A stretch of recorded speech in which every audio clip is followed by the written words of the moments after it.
And it's showing me the part of me that believes in mercy and believes in forgiveness and in loving people deeply.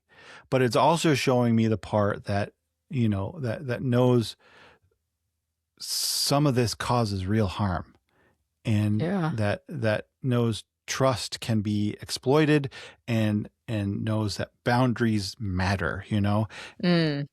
and I learned that the hard way. And so it's like, this point in my life, I was just struggling with how to live out those two things without losing part of myself. The dream didn't solve that tension, but it staged it, you know, and that's what dreams have often done for me. They kind of dramatize the conversations happening underneath my own, like, consciousness.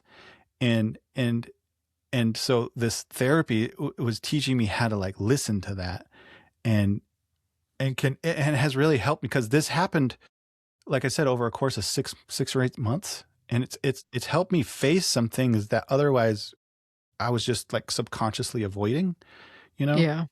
And so, like, the real questions that were arising was like, okay, how do I, yes, like, how do I actually live?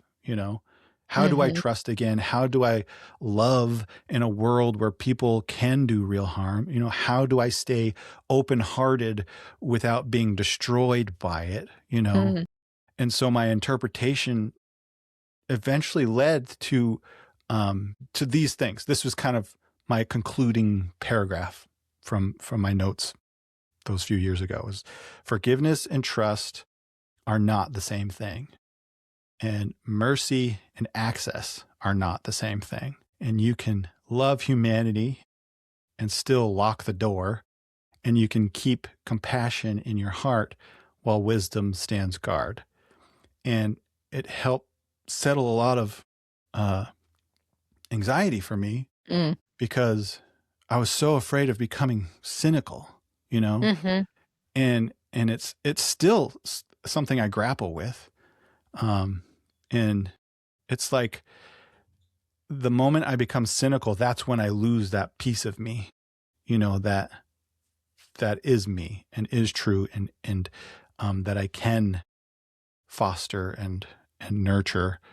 Um, but That's like a very beautiful place to land after all of that.